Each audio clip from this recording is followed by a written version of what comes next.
আচ্ছা দিদি, আজকে তো হচ্ছে গণেশ চতুর্থী। তো তুই কি জানিস যে এই গণেশ ঠাকুরের বা গণেশজির এই দুর্বাঘাস কেন প্রিয়? হ্যাঁ, তাহলে সবাইকে বলে দে। গল্পটা হচ্ছে একটা পৌরাণিক গল্প। পৌরাণিক গল্প।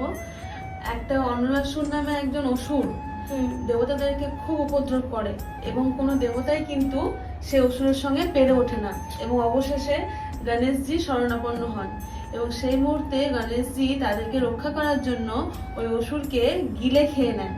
যেহেতু অসুর, তাই তার তাপ উত্তাপ গণেশজির পেটের মধ্যে ব্যথা জ্বালা যন্ত্রণা শুরু করে।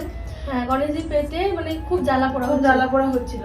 সেই সময় কশ্যপ ঋষি মানে কশ্যপ মুনি যিনি আছেন, উনি গণেশজিকে 21টা দুর্বাঘাসের আটি দেন এবং বলেন ওটাকে চিবিয়ে বা গিলে খেয়ে নিতে, এবং সেটা খেয়ে নেওয়ার পর গণেশজির শরীরের সমস্ত জ্বালা যন্ত্রণা কিন্তু দূর হয়ে যায়।